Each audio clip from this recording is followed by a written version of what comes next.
Assalamualaikum warahmatullahi wabarakatuh. Selamat malam dan salam sejahtera untuk kita semua.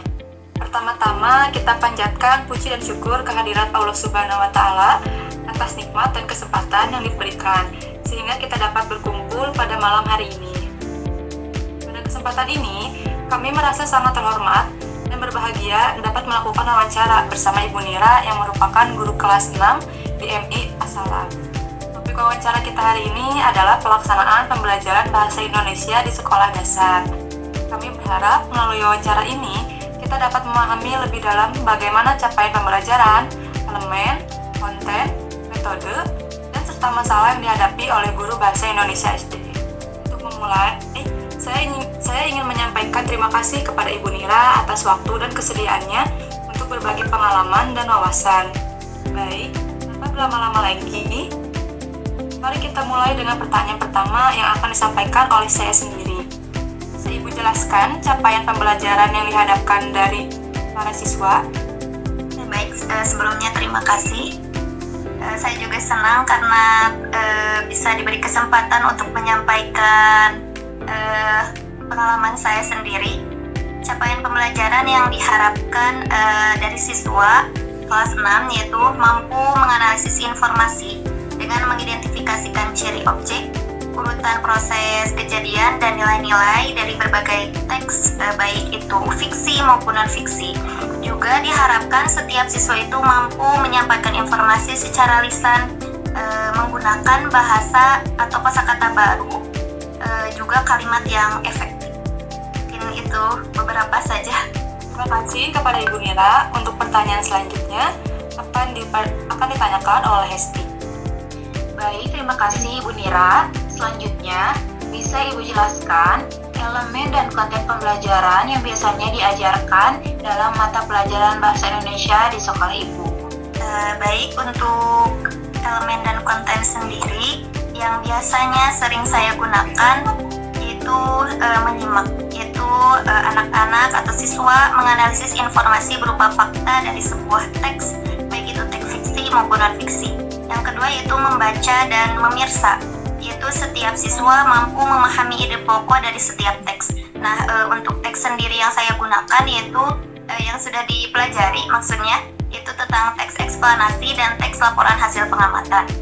Lalu siswa diharapkan juga dalam elemen ini mengidentifikasi nilai-nilai yang terkandung dalam teks tersebut, juga menganalisis unsur intrinsik dan ekstrinsiknya. Yang ketiga, elemen dan kontennya yaitu menulis. Setiap siswa diharapkan mampu membuat teks eksplanasi, menulis teks eksplanasi menggunakan kalimat-kalimat yang efektif. Juga teks laporan hasil pengamatan. Mungkin itu saja. Baik, terima kasih Bu. Untuk pertanyaan selanjutnya itu akan disampaikan oleh Wanda. Oke, baik.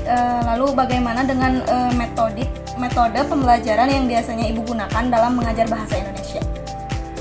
Untuk metode sendiri yang paling sering saya gunakan di kelas itu metode ceramah, metode tanya jawab, dan metode diskusi. Mungkin baru itu saja sih yang sering digunakan.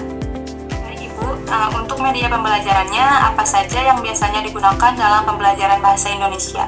Untuk media yang paling sering itu teks secara tertulis, lalu buku-buku fiksi maupun non-fiksi yang tersedia di perpustakaan sekolah, juga dari video pembelajaran. Mungkin itu saja. Baik, untuk pertanyaan selanjutnya akan disampaikan oleh Hesti. Baik Bu, bisa Ibu ceritakan masalah-masalah apa saja sih yang sering dihadapi dalam mengajar bahasa Indonesia di sekolah Ibu? Masalah yang sering saya hadapi di sekolah tentang bagi peserta didik itu minimnya minat membaca siswa, ya mungkin karena sekarang pengaruh globalisasi, apalagi penggunaan teknologi yang tidak terkontrol, mungkin entah itu dari pihak orang tua yang kurang memperhatikan, entah itu dari lingkungannya juga, jadi mengurangi minat siswa dalam membaca, mungkin itu. Lalu penggunaan bahasa ibu, mungkin di rumah memang disampaikan atau dipelajari bahasa-bahasa Indonesia, namun mereka kurang bisa menerapkan bahasa-bahasa atau kalimat-kalimat yang efektif. dan juga belum bisa memilih kata-kata yang baku ataupun kata yang tidak baku. Mungkin itu saja sih masalah kurangnya, paling masalah yang saya hadapi saat ini, minimnya minat membaca siswa. Mungkin itu saja. Baik, terima kasih Ibu atas penjelasannya. Untuk pertanyaan terakhir akan disampaikan oleh Wanda. Nah, dari masalah-masalah tersebut, apakah ada solusi atau solusinya yang Ibu lakukan gitu untuk mengatasi masalah-masalah tersebut? Tadi yang pertama dari minat membaca siswa, mungkin ada sedikit solusi, tidak dikhususkan namun masih proses, yaitu dengan kegiatan literasi sekolah. Itu seperti melakukan diskusi, tanya jawab. Jadi ketika mereka diberi kesempatan untuk membaca teks secara tertulis, nanti di sesi terakhir atau sesi setelah itu dilakukan diskusi itu dengan memetik mereka dengan pertanyaan-pertanyaan seputar teks tersebut, karena terkadang mereka itu hanya membaca saja tanpa memahami. Jadi itu solusi pertama. Lalu menggunakan teknologi seperti penggunaan infocus, itu menampilkan materi pembelajaran lewat teknologi tersebut karena lebih menarik. Lalu solusi yang pernah saya terapkan juga itu memberikan kesempatan kepada siswa untuk membaca teks-teks yang mereka minati, seperti yang saya lihat ternyata mereka itu lebih minat terhadap teks-teks atau cerita-cerita fiksi. Adapun ketika mempelajari buku-buku non-fiksi itu mungkin mereka kurang minat karena memang di dalamnya itu hanya fakta, ya hanya berupa fakta-fakta seperti buku pelajaran kan ya.